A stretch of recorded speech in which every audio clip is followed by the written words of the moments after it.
guys, welcome back to our channel. I'm Marthea. I'm Bobby Jarrell. And this is No Filter. How you doing? I'm good. You feeling okay? I'm feeling good. Good. So, I know we are No Filter. We're, talking about different things that people are going through, just things that we go through. But let's kind of have everything is serious, but a serious conversation about the state of where racism is today, here, 2021. I know you're probably saying, we don't deal with racism. Huh, shoot. Yes, we do. So racism in 2021. Racism in 2021. And we kind of have a lot of things to kind of have some examples to, because I know we watched the Harry and Meghan interview and the Coming to America and things like that. So we have some things to kind of weigh in on racism in 2021. First of all, why is it still here? Yeah. Why are we still dealing with it? Is that a question? Yes. That's a question to the people, and it's a question to you. Why do you think we still deal with racism? Because this country was built on racism. Come on now. It was built on the backs of slaves, and unfortunately, it'll never fully go away. And I say this country because we talked about Britain and stuff. I feel like when it comes to individuals and their acts of racism, it's things that were taught down from generations to generations to generations to generations. And unfortunately, it's going to take a lot in order for us to change the mindsets of people. Yeah. And it won't happen in our lifetime. Yeah. I was having a conversation with someone because we were getting ready to watch Judas and the Black Messiah. Okay, I hadn't watched that movie. We were getting ready to watch that, and I was excited to watch it and everything. And within the first 5 or 10 minutes, I was already mad, and I'm like, the world, the United States, whatever you want to call it, was not built for us to flourish. Yeah, at all. And it just, I had to stop watching it. After that first 10 minutes, I was like, I don't want to watch this. Because I can't grasp how popping we are, but they dim our light so much because they're so scared.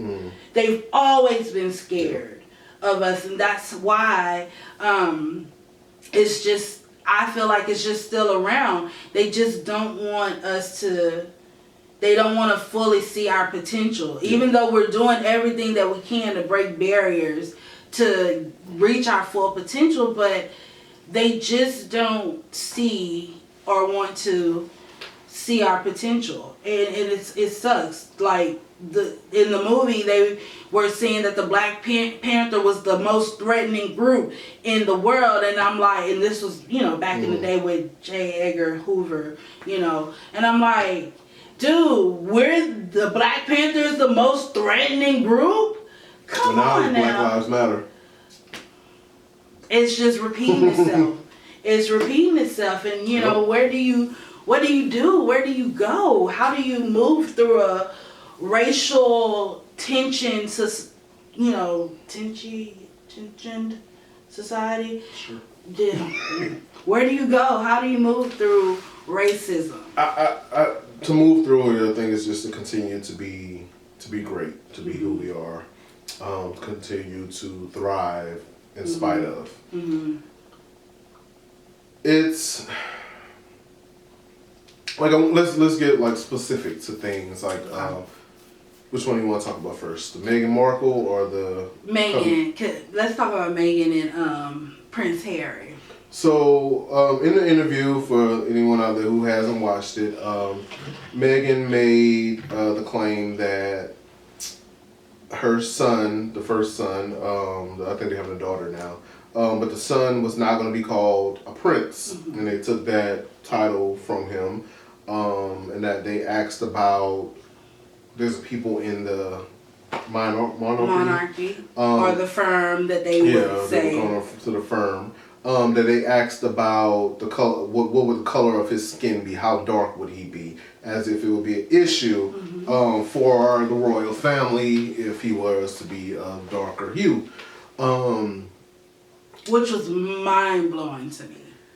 Was it? Mind blowing. But you've seen these pale people, like you've seen them. You're shocked that they will be questioning. It's a baby. But it's like Meghan said when she first met the Queen, that she didn't think it would be so formal of having to curtsy and things like that, because it's my boyfriend's grandmother. But he's like, she's still the queen. So like it seems as if that's more important than the family aspect of it. So it's like this is their brand. And for however many years that they've been in charge of this in charge of this country, this is their brand. So for them, something outside of who they are and what they I'm sure they pushed to continue. But what sense did it make? Now let's just use our common sense, right? Minus the fact that she is half black and half white. She is still a fair-skinned, pale woman. But you have to understand that this is people who obviously, clearly have not had much interaction with anyone outside of... The little boy gonna have 25%. I don't care. I hope that 25% come out like, get some here. Come out like motherfucking Kuta Kente looking. That was my whole thing. Like, come on, let's use let's use some common sense. Okay, you have a very light skinned, fair woman, and then Prince Harry is very pale. Is he redhead or blonde? He's redheaded. So, do you think that the baby was really gonna come out looking like Samuel L. Jackson? I hope he do. He probably gonna be that. He probably gonna be that dark. But I hope that his that 25% features are very pronounced. I hope that they're there. And they had like this issue with Piers Morgan walking off set and getting upset and things like that. And so he made the claim that she said that what. And then Sharon Osbourne. Have you seen that about? I saw some of it.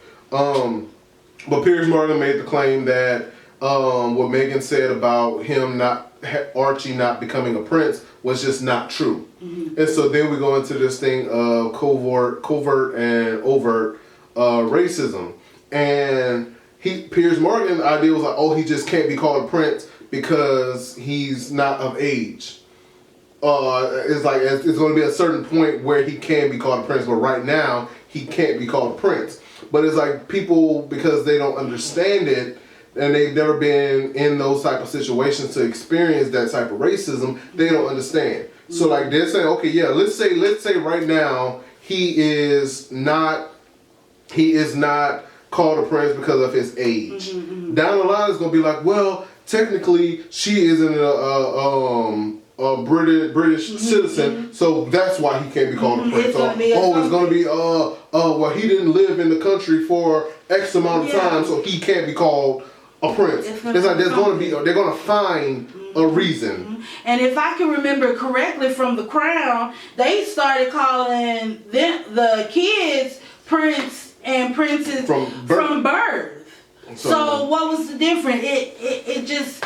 It's baffling to me because we would not be having now two things, because I do follow. I've always been intrigued by the royal family with Princess Diana and everything. So 2 things that I take away from it. Yes, we wouldn't be having the conversation because she's black.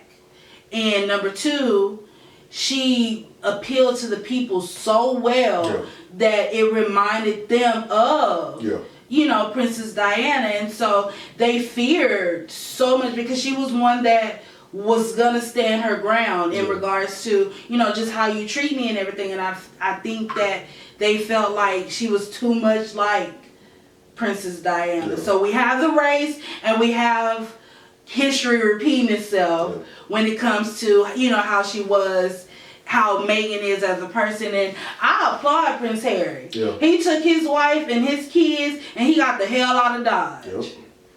And he seemed like he was always the rebel and wanted to break away from, that traditional sense. So, in the interview, Oprah was like, basically in a sense of, you had all of this. Why would you leave all of this? And he was like, nah, I wasn't happy. He was like, she was like, but you seemed happy. Like you had everything. Like you were the prince. And he was like, oh, because you saw pictures where I'm smiling, or you saw engagements where I had to shake hands and smile. And so in reality, when we look at those type of situations, we don't think about the other side of it. Because like I remember a while back, me and Emmanuel was going through some things, and I remember I posted a picture of me and him, and one of this girl I was in the military with commented on the picture, and she's like, oh, y'all look so happy. I was like, oh, because you see one picture of us smiling. A picture that took me 5 seconds to take. Yeah. And you base your opinion on what you see. And I think that it was like commendable of him being able to say that they still respected the throne. They still respected that. Yeah. Because they didn't grandma. They didn't put everything out there. But they still respected it. But at the same time, being able to say that it's not all that you think it is. And I can only imagine it's not. And so I think we have to be able to, as people, we need to stop was it glorifying or glorifying social this image media and things like that. Images posted on social media, because it's not always what it seems. You can post. You can take a 2.5 second picture where you're smiling and then go back to not being hungry, ain't got no money to buy no food. And that's what I think it was another interview that they had with Meghan, and you can see it all. Like I think she just couldn't fake it anymore. You can see how hurt she was and how sad she was, and I think that was at the point where I think maybe Prince Harry was just like, okay, yeah, we gotta break away. Because in that interview, she was so sad, all because of the treatment she was getting from people. Want to say, oh, because she was American. No, because she was black. Sorry, I got mad. And I feel like like situations like that get put on the back burner, and they get what's the word I'm looking for? Like they get treated lesser. What's the word?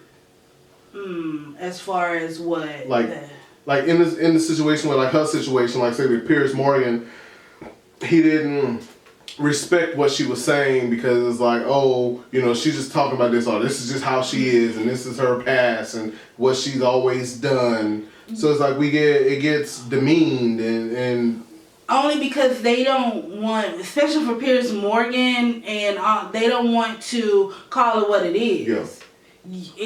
Racism is still here, and low key, you don't see the problem because you can't go out of the lens of your privilege. Yes.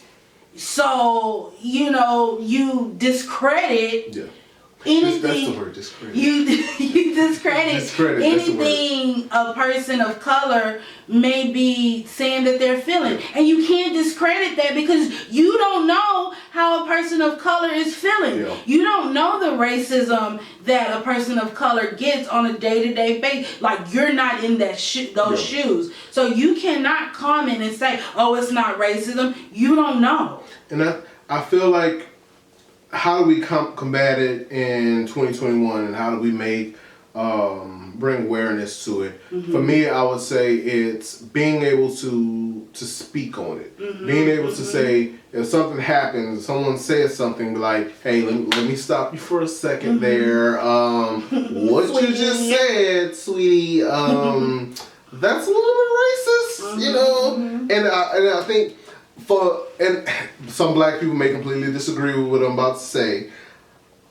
For us, it takes us sometimes, I think you said it before, I think it takes us sometimes having to take a second to say, let me educate you. Because like, you may think that it's okay, but let me educate you. And like, okay, have you ever watched RuPaul's Drag Race? Mm-hmm.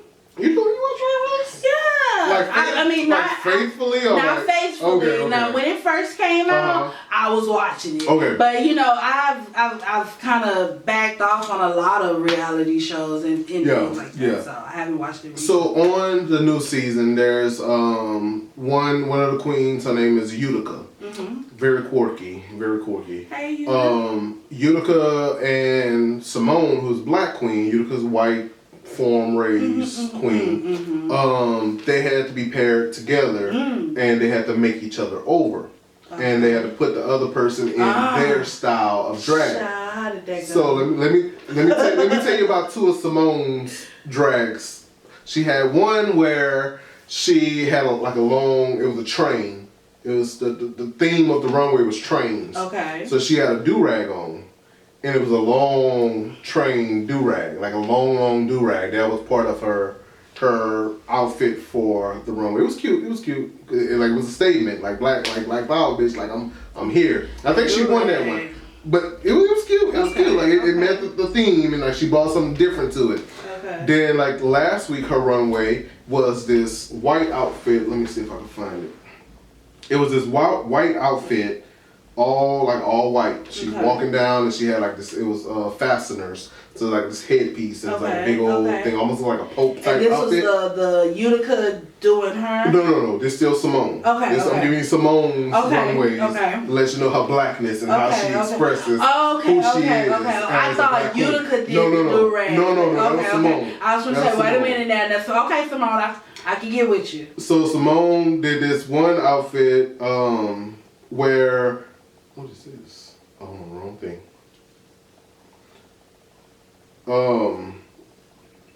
It was a white outfit, and they had to have like a headpiece. Mm-hmm. And her headpiece, as she's walking down the runway. So this is what it looks like from the front. Oh, okay. You ready? Okay. This is what it looks like from the back.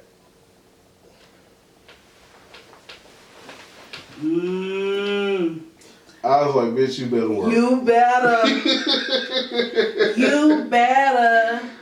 I wonder if we can put the picture. Yeah, I'll try to put it up there. I'll try to put it you up. Better. And so like as that's she's walking, how you educate. That's how you educate. So like as she's walking down the runway, she's doing the voiceovers from her interview, and she's like, say the name Breonna Taylor, and she's like listing people's name, and she's like, I'm going to use this platform to let people know, this is who I am, and I'm going to use this platform. So with Utica being this white queen for the runway challenge that they were together, what she do? It was good. It was good.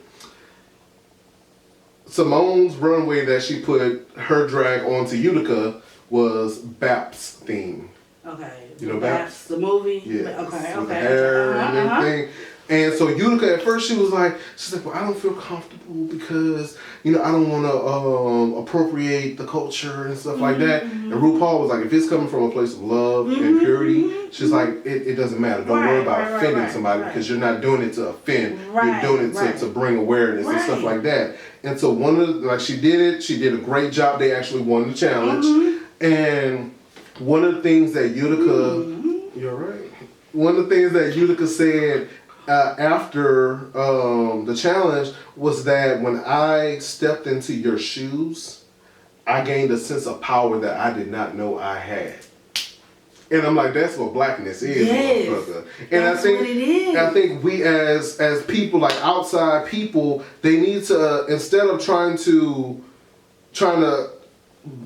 understand in the sense of, oh, you're doing this because you're black and you want to make people aware. Don't try to understand me from your lens. Take a step back and say, okay, help me understand. Let me know what it is that you want me to understand. And I think that and like racism, like I said, I think it won't be ended in our lifetime, no time soon. But as black people, we have to be able to give people an inside look at who we are and let them know what we're feeling. And if it's a bad feeling, if it's a good feeling, if it's a whatever kind of feeling, we have to be able to say, sweetie, what you said was racist. Let me explain to you why it's racist. If you would have done it this way, that would have been a little bit better. But you didn't. You did it this way. So let me check you real quick. And now I have to let you know. Now, I had this situation and it's been bothering me, and it's gonna bother me until I say something to this person. I might not say nothing to the person. I might say something. It's not a white person. It's a black person that bothers me.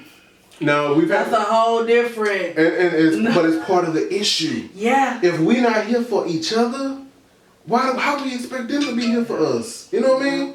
Like, okay, so with school, and this is a field that I'm in. I've talked about it on the show before about being black man in a field filled with predominantly white females. So in my class, working on my master's in ABA to become a board certified behavior analyst. I'm currently a board certified assistant behavior analyst, letting it be known. In my class, there's 3 males. You need a little towel?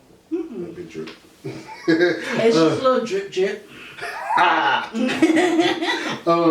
But in my class, there's 3 males out of like 17 of us. Okay. I'm the only black male in the class, and there's 1 other black female in the class. So 2 blacks. Yes. There's another brown skin. I don't know if she's black, mixed, whatever. I'm not 100% sure. So I'll say 3. I'm about to say 2.5. But let's say 3. So leaving class a couple of weeks ago, and the black female is walking a few feet in front of me.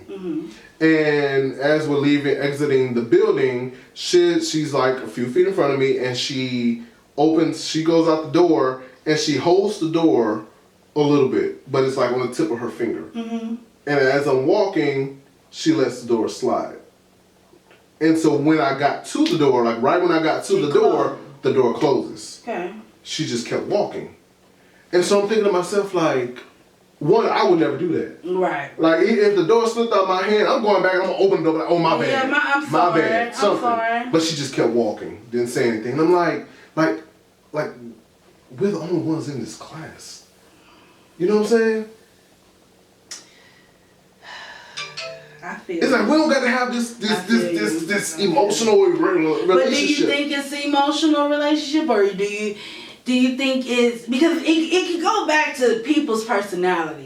She may just wasn't raised to be, and that's part of the problem, though.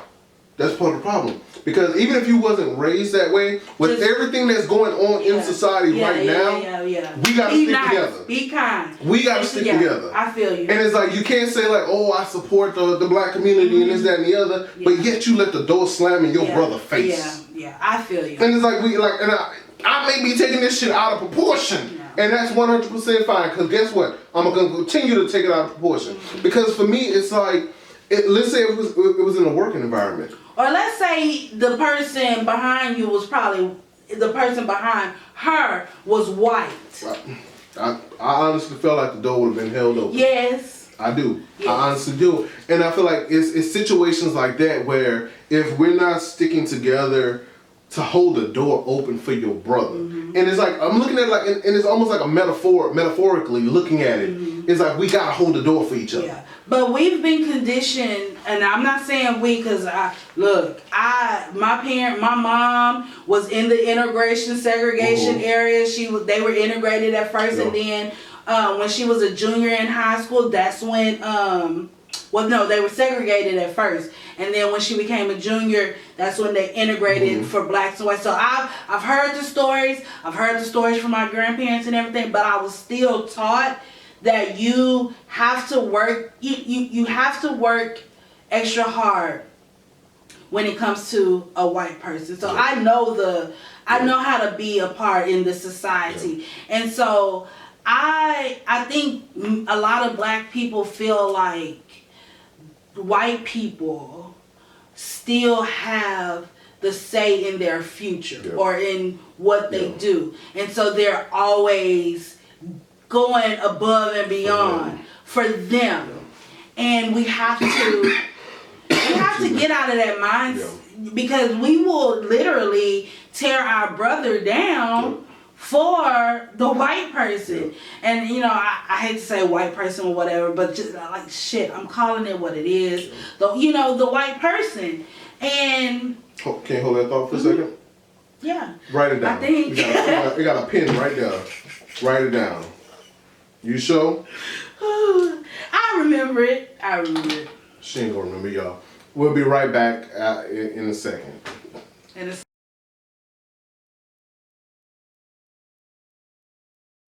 All right, everyone, and welcome back to No Filter. All right, so did you remember your thought? Yeah, I remember it because I'm passionate about it. No, I think we just have to get out of the mindset of just trying to impress the other race. I'm gonna say the other race. We have to get out of that, and for one, just motivate each other. Like, we just be a team with one another. Be a team with your fellow black, beautiful king and queen. Just be a team with them. Let's be a team with one another. And if we stick together, they can't beat us at that. But that's my whole thing, and I've always said it. They know we fight one another. Yeah. So I'm pretty sure they sit there and they say, shoot, why are we gonna treat them the same when they fight each other all the time? Same thing with police officers killing unarmed black men. I'm sure they see, y'all do it to one another all the time. So why is it a race thing when we do it? But it's the your heart of what you're doing, how you're doing it, If any police officers out there that may be questioning why is it an issue when they do it, bitch, that your job is to protect and serve. That's why. That's why you should be held to a higher standard. A higher standard. Yes. But like kind of getting back to like the Meghan Markle thing, I think a lot of the issue that we're seeing, people are discrediting the racial aspect of the situation, when truth of the matter, it is a big part of the problem. And it's not that, I guess, okay, my question to you is it racism when they're trying to protect their brand versus just them being racist? Yeah. Because in their mind, their brand is white. This is what the throne is. But because she's black, or because you have a 25% black great-grandson, how is that torturing the brand? So, okay, I guess I just kind of answered my own question a little bit. I think people are confused with when we say racism, they look at it as slavery and lynching and all of those things. That's what they look at racism is or as.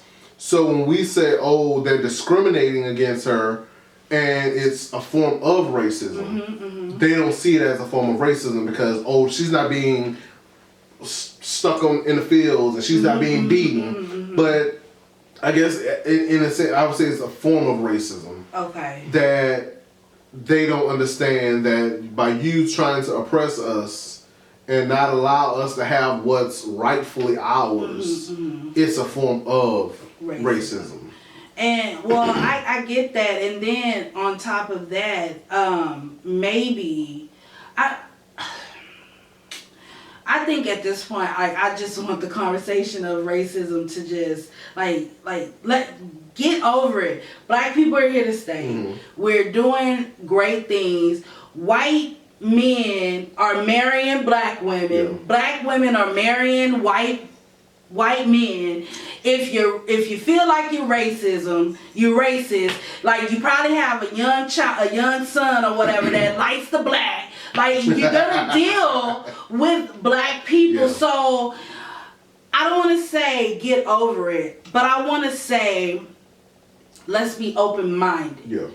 And it's when it comes to like certain political parties and stuff like that, we have people that have a sense of entitlement based off of the color of their skin, who feel that they already have an upper hand on other people. And that's what needs to be that's what needs to be addressed and, not taken away, but like your color of skin. But it's hard, not hard, but it's like it's confusing to me because like look at reality.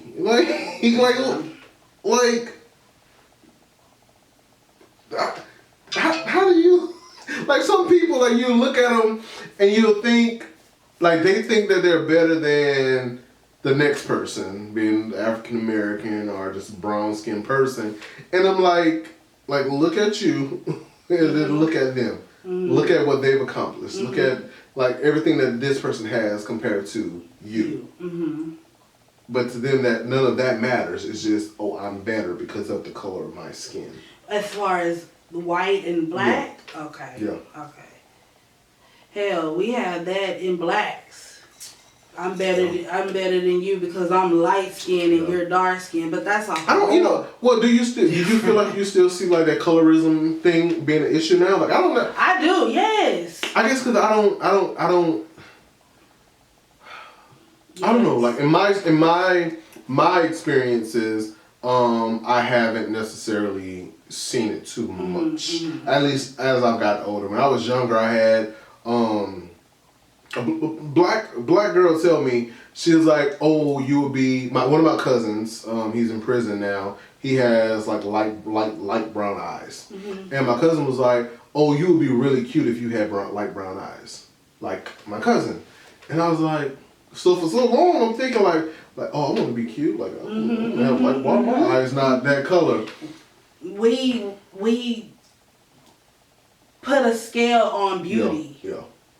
In the black community as well. And like I said, that's way off topic and dealing with just racism. But in our own community, we as black women have to deal with a man justifying what beauty is based upon how light or how dark she is, how foreign or how what's the term that they use? What's the word that they use? I know what you're thinking about. European? Not European. European or I know the word. I know it. I can't think of it. But you know what I'm talking about. Yeah. It popped in my head. And so we have to unlearn all of that. It's a lot of unlearning we have to do. And like for me, like when it comes to beauty and things like that, like of course I'm gay. I look at people like, say, like a Boris Kojo. And I'm like, Boris Kojo is a very attractive man. He is. He's very attractive. But when I look at like a Morris Chestnut, I'm like, that damn chocolate brown mother right there. Like, that's a different, like, you know. But that's also your preference. Yeah, and that's the thing, and I think like it's like there's people that look at one or the other and say, oh no, they're unattractive because of their color of skin. But I can say no, Boris Kojo is a very attractive man. Yeah. But my preference is this chocolate cocoa. Yes. You know what I'm saying? But it's you know, like, I guess to wrap up Meghan Markle a little bit. I applaud Prince Harry for standing up for his wife. I always thought Prince Harry was fine. He's cute in a little redhead way. But I think, you know, it's commendable of him to be able to stand up for his wife and go against not necessarily not just family, but just the monarchy, the firm, and all of that. His whole who he is. And it's like, I think that we need more people in the world that are willing to do that.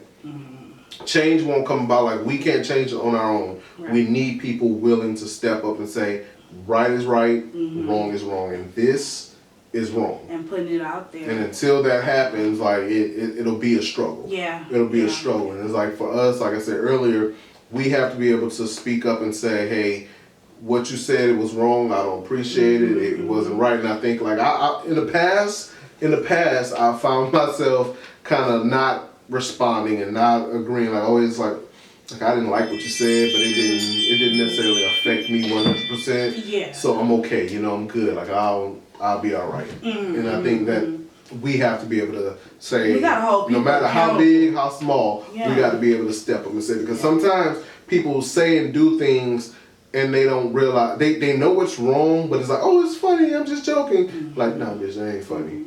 Yeah, and that goes back to, and maybe this could be a part 2 or whatever, how sensitive society has become. Well, let's shift into Coming to America. Okay. Have you watched? I have. Did you like?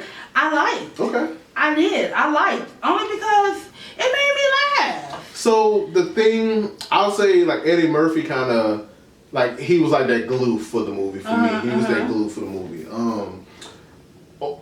Overall, I thought it was a good movie. I was shocked that it was because I was not expecting this to be something I could sit down and watch start to finish and be okay with watching. So overall, it was a good movie. Was I comparing it to the first one? No, not really. I just took it for what it was. I thought it was gonna be more about just the people that were in it. Like, always, like, they got a funny cameo, then gonna move on to somebody else, a funny cameo, but no heart to the movie. But there was. So the issue that a lot of people are having, and I think, like, people that are like from Africa, they are like, it's perpetuating the stereotype of what people think Africa is. Now, we're gonna respect. We're gonna respect now, because we're a respectable show here at No Filter. That's their perception. That's how they feel about it. Do I disagree? I do. Okay. I do. Because when we look at movies and television and things like that, if someone who watched Coming to America 2, or even Coming to America 1, and they got upset about what it perpetuated, I hope those people did not watch Black Panther and be like, oh, I love Black Panther. Because you should feel the same way about Black Panther. Same exact because way. I'm sure this is not what Africa is either. The same exact way. And the thing about it is, so I didn't know that was what was going on. I know it was a lot of issues between comparing it from the first and the first one, but I didn't know that was one of the issues. So what are they saying, that they were trying to characterize it as what, like? So one of my old coworkers that I used to work with a while back, she said that her neighbor asked her, what did she see, because she's from Nigeria, I think. She said that the neighbor asked her, did she see, like, lions and stuff when she was growing up. And for me, you can't be upset about a movie based off of someone's complete and pure ignorance. And I'm not discrediting them being upset. I'm not discrediting them being upset at all. Like, you're entitled to feel however you want to feel. But if you want to know, ask in a different way. Don't say. But that's stupid. That's a stupid question. Just ask. Who thinks somebody out here playing with damn lions? Ask. Well, what was it like growing up? Yes. But is that how it was? Like, come on now. Like, that means that person is just completely ignorant. And it comes like when we talk about like movies and things. Like, you can't say that every single movie. Like, let's say, like Boys in the Hood or something like that, because that's like a classic movie. That was Compton, right? Or no, it's Inglewood or something? Inglewood. Is it Inglewood? I don't know. I don't know. It was one of them hoods. So, it's like, I'm sure at one point in time, like, I've never been, like, that wasn't my reality, so I don't know what it's like.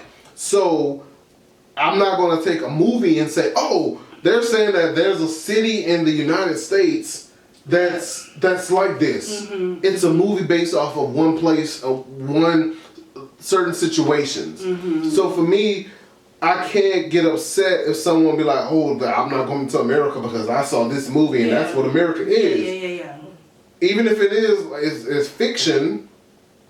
Wow. And people are like, oh, I don't care if it is a fiction movie, but they're still perpetuating the stereotype. I'm like, it's so. If people are believing this stereotype, or not a stereotype, if people are believing this story about a fictional place called Zamunda. But that's the thing, they stereotype it. Yeah. They stereotype Africa. Yeah. And, that's something that they have to unlearn. When they look at something like that goes, I knew it was like that. Yeah. Whereas, really, like, if you really want to know, go study it. Go, but don't be insensitive to someone's upbringing based upon what you saw. Yeah.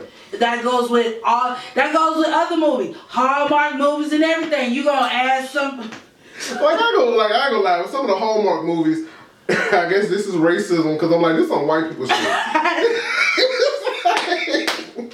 be watching these Hallmark. That sounds about right. Now, mind you, I love some of the Hallmark movies. I love watching the Hallmark movies. I'm like, bro, are we doing Christmas trees every single year and like having this whole Christmas party at the hotel lobby and come on now. Like we're baking cookies. Right. Like, come on now. But at the same time, it's a story. Yes. So at the same time, me as a person, like, I look at them like, when I was, I can say younger, but there are times where I'm like, is this really what white people do? But then I realized, this is just a movie. Nobody's living like that. It's a movie, but it goes back to the same thing. Like, how can you have an opinion or think that that's what it's like based upon watching that, but then you see other movies, like you said, Black Panther, and it was a great movie. Like, at the end of the day, both of them showed off Black excellence and just enjoy the blackness of the movies and just the togetherness and just enjoy the story. Every movie has a story. It's not about that's what it looks like. That should be the takeaway. The story, the concept, and the reasoning for the movie, not the fictional aspects of the movie. Like, clearly, it's not real. The movie. But overall, I thought the movie was good. Like, it wasn't like this. It wasn't this amazing acting and storyline, but overall it was good. Like, it had some good little comedic moments. Like, the plot was clear what the plot was going to be. Like, that was clear, but it was just something to enjoy. Right. And like I said, not discrediting anyone who who felt a certain type of way about the movie. I think if anyone does come to somebody and ask them a stupid ass question like, "Oh, did you have to fight lions when you were growing up?" Just walk away from them, because this person is clearly not someone that deserves any of your time. Yeah. Because they're stupid. Just look at them. You're not worth my time. Be like, "Oh yeah, I had to fight a lion. Do you want to fight?" Yeah. But it was good. It was funny to me. Yeah. It was, like I said, I think for black people, and I'm not speaking for black people, but I'm saying it. Like I think they wanted to compare it so much to the first one, and I went in just wanting to watch it. Yeah. You know, it was another black movie. I wanted to watch it, and I enjoyed. Now, was it sometimes I was like, oh, they could have left that? Yeah, that's just me. Yeah. But I enjoyed and took it for what it was worth. All the black people in it that was still living from the first one. That's a good thing to be excited about and proud of. Like, they're still here. So. And for me, as a sometimes I call myself an aspiring actor, even though I've done acting. So it's like I guess I'm aspiring to be more. But you're an actor. Yeah. As a black actor, it was nice seeing it, you know? Yeah. And like, of course, Eddie Murphy is Eddie Murphy. Like, I ain't gonna say he doesn't get the credit he deserves, but the man is amazing. Like, Eddie Murphy is amazing. Like, he fell really off. is. He fell off. Like, what do you mean? Like, I think he's done some horrible movies. Maybe that's what I mean. He hasn't gotten the credit that he deserves more so now. Yeah. But I mean, he's still great. Yeah. He's still a great, producer and everything, because I mean, he was hidden back in the day. Like it happened. But that comes with over time. You're not gonna always get the But I think like he's been a part of like classics, like the first Coming to America is a classic. Yes. Like this one, I don't think it'll be a classic, but it will be a hit. If that makes sense. And the classic Harlem Nights, which is my favorite. Yes. Whew, he outdid himself. Right, I ain't gonna lie, like I think Norbit is probably one of the worst good movies ever. It was funny. Like that movie, like when he was in the basement, he was like like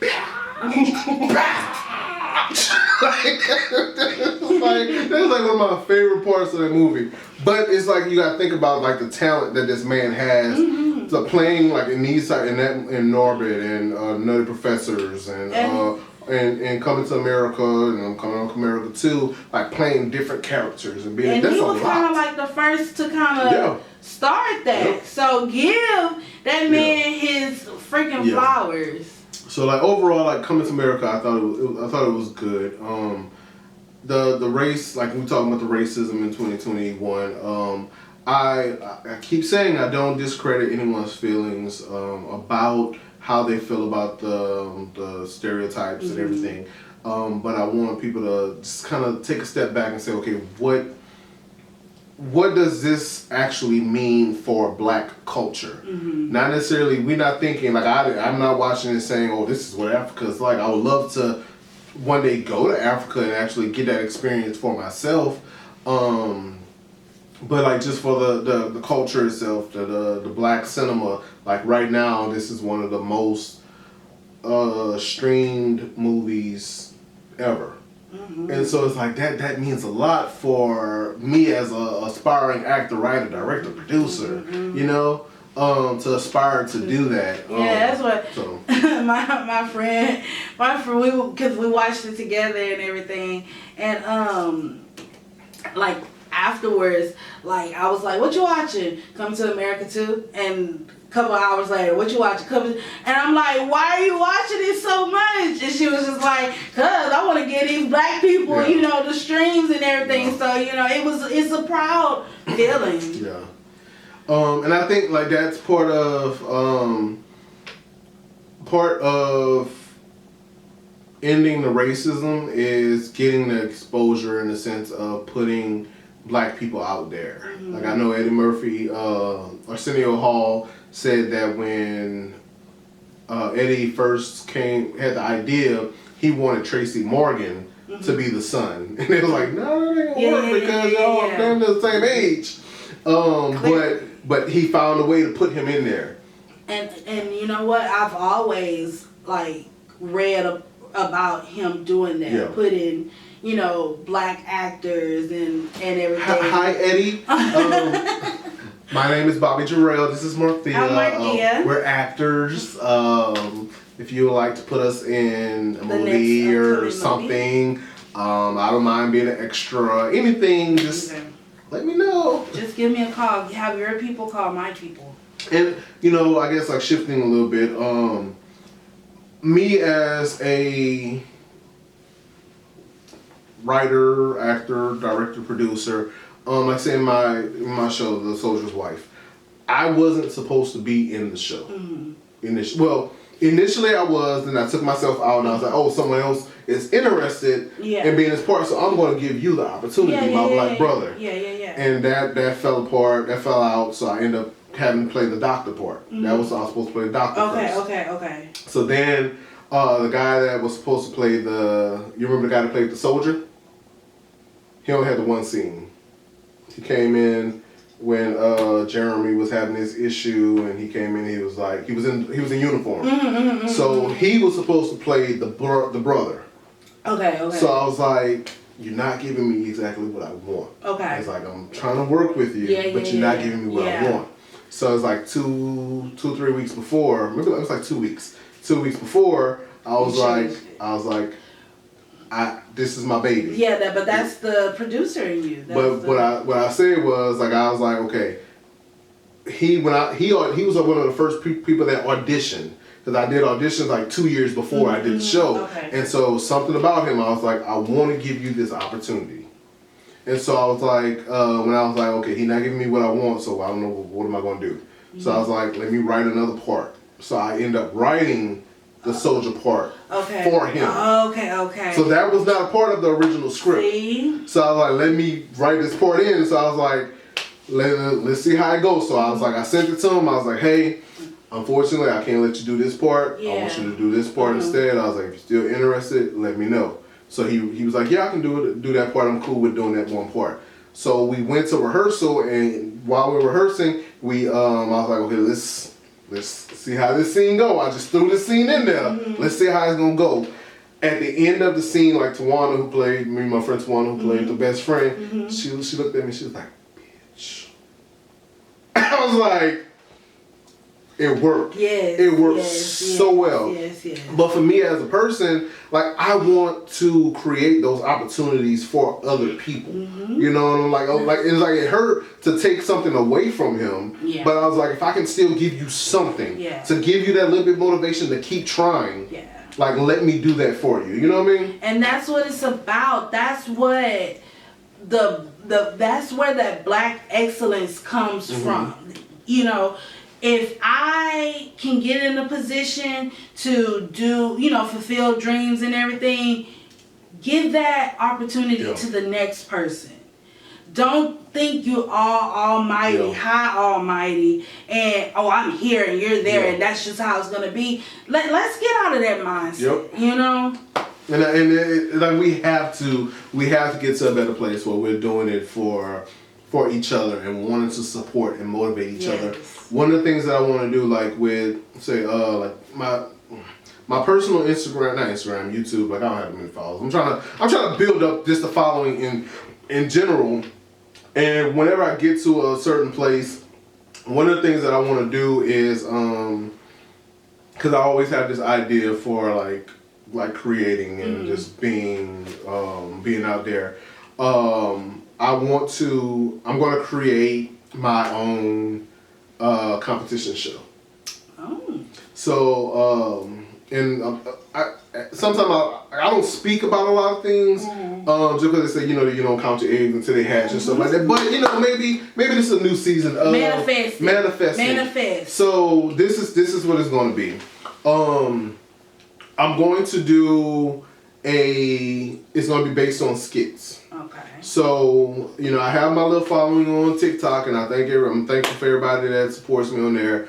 So what I'm going to do is I'm going to get like 10 people that want to be a part of the competition. Okay. And each week they're going to compete to stay in the competition until there's one person left. With skits? Yes. Okay. So it'll be like each week you'll have a theme. Okay. And like it'll be like on Instagram, TikTok, YouTube. Like the main platform would be YouTube, but videos will be shared over different platforms.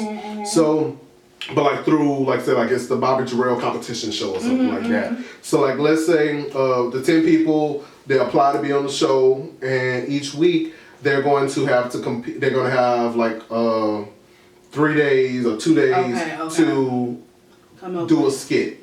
But it'll be a topic or like a theme for the skit. So like let's say it's Black Family Reunion. Black Family Reunion. Yeah. That's the theme. Yeah. So you have to, like, I'll give them the outline for what they need. They need to have like 3 to 5 people in the skit. They need to have, the video has to be no more than 1 minute long. It has to be, you got to do this, you got to do that. They'll have their 2 days or 3 days to perform it, and they need to submit the video by a certain day. That's good. On that day, when they submit, so they're going to submit their videos at whatever the deadline is. Then I'll put the videos on like my Instagram, my Twitter, my Facebook, my YouTube. So after say 4 days of the videos being posted, the top however many videos that got the most views will move to the next round. Okay. So then the next round, they're going to get another challenge. And so like but the thing is, the issue that I see when it comes to comedy videos, not comedy videos, but sketches and things like that. A lot of people are just more so comedy, and they just want everything to be comedy. And so like my challenges will not just be comedy. Yeah. It will be based on improv. It will be based on theatrics, like theater stuff. It'll have some comedy aspects in it. It will be based. Some of them will be you have to play 3 different characters within one skit. So it's like, let's challenge people to see what you can create and how you can do. And so like, you know, like if it's something where hopefully financially I can afford to have like a reward, like the reward would be like $500 for the person who wins. But throughout it, it's an opportunity for exposure. So that's something that I've been thinking about a lot. And there's times where I'm like I don't have the following right now to do it as big as I want to do it. So eventually, that's what I want to do. That's good. You think so? Good. I like it. I like it. I wish I could be a judge, but it's not a judging competition. Well, so like it depends. Like it may be like I can do it to where it's like well, there'll be winners. There will be a winner for the week. So like the winner for the week may win like a $25 gift card. I ain't got no $100 to be giving away like that. So like the top, it may not be the top video view wise, or maybe like if I base it off of the videos that got the most amount of views. But see, and maybe we need to talk about this off camera, off the camera. The amount of views, so it's like the quality or the quantity. Because sometimes like somebody may have more followers than the other person, and so like, but a lot of it is. Some of it would be based off of my followers, versus other people. But they're still promoting their videos, so they still have the opportunity to say, "Hey, go over here, like this comment, like this video, and let people know." So it's like it's a catch-22. So it's like I guess that's something that I can, when I decide to do it, like I'll figure it all out to be able to say, okay, it's going to be more so. It's based off of views, but based off of also my decision and stuff like that. So like also,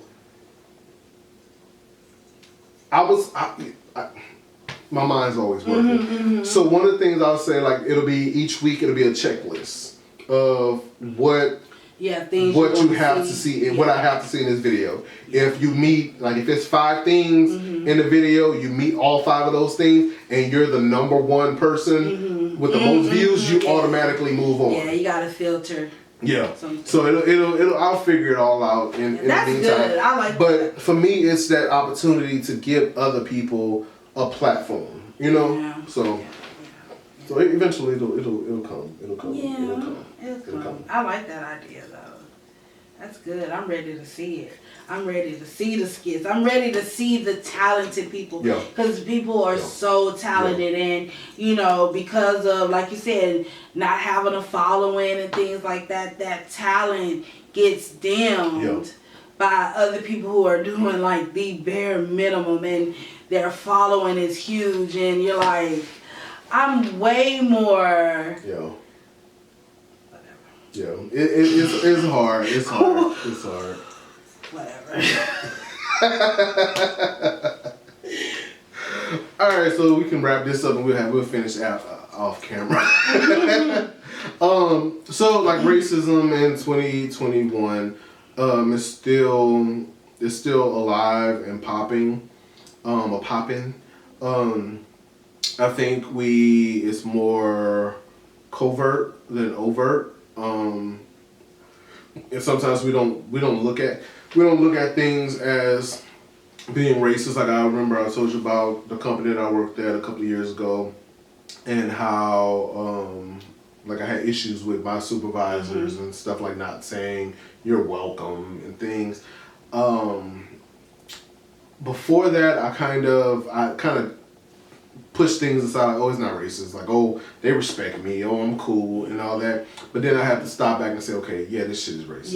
Yeah. Like, when I look at this company as a black male, I had started there in 2012 and I left 2017, I think, or 2018. Right at 2018, I left for a while and came back. But in that time, there had never been a black male supervisor. There had been one black female that I know of who she wasn't certified, but she was in a in a case manager position. But like outside of that, like there was no one that looked like me. So I'm like, maybe there's a little something to what I'm thinking here. But for me, it's being able to say, okay, I'm moving on, and being able to also speak on it and not bite my tongue about it. And not bite my tongue about it and be like, yeah, it's an issue. And as I get more comfortable in who I am as a person and my credentials and everything, to say like you're not giving me what I'm worth. Before it was, oh, you need to be certified. Oh, you got to have this. I'm like, but bitch, I'm certified. Yeah. Bitch, I have the degree. Yeah. I'm working on that. Always something. So always something. They always find a reason. Find a reason. Now at this point, it's like I gotta speak on it, you know. Yeah. So what are your final thoughts on racism in 2021? I'm tired of it. You know, I'm just tired of it always being, you know, us having a conversation of the same things that they're doing. Yeah. Like, it's the same thing, and I know we're moving, you know, hopefully to a climate where, you know, up top, meaning, you know, the president and everything, you know, can show us some presidential shit. But, you know, the past president, it was like that was the face of it. Yeah. Like, we had the face of racism in there, and, you know, that's when... No, that's not when Obama got in there. That's when things started to, you know, rear its head, and you're like, damn, like. I think it was worse with Trump. Yeah. I know it was worse with Trump because it was more covert with Obama. Yeah, it was more overt. Yeah, like people were when Obama got in, people were like, you could see it. Yeah. You know, for someone like me who, you know, I grew up in a small town, and I was in the classes with, you know, white people and everything. My little behind was, I'm the same. But when Obama got into office, I'm like, that was the same person that I would go to house parties with. And now you're saying this? Yeah. So it was starting to, open its head. And then when Trump came in, baby. It's like when Trump came in, they was like, oh, we don't have to hide it anymore. We don't hide it anymore. They were comfortable with it. So my whole thing is, let's just take accountability for it. Like you said, it's not going to go anywhere, but like just we can bring it to view it for what it is, Bring it to the forefront. View it for what it is. If it's something that you see somebody being treated unfairly, it takes all of us. It takes people to know, okay, hey, that may not be the best thing to say to that person or that race, that group. It takes all of us to kind of change it. So yeah, I agree. That's my little spiel. I agree. So before we end this video, I want to say therapy. It's okay to go to therapy, people. It's okay to go to therapy. So, I hope y'all enjoyed this video. I know it was a lot. We talked about a lot in this one. We did. Y'all let us know in the comments what you thought about Harry and Meghan's interview. Let us know in the comments what you thought about Coming to America. And what you, how do you feel we can move past racism or how we can deal with racism in 2021? Let us know in the comments. Yeah. All right, so make sure y'all follow us on Facebook at No Filter 2.0, at Instagram at No Filter the Show, and our personal Instagram accounts is Bobby Jarrell and Marthea is _living+_. I'll put it all in the description below. We look forward to hearing from you guys. We hope y'all enjoyed the episode. Until next time, I'm Bobby Jarrell. I'm Marthea. And we're out. Peace.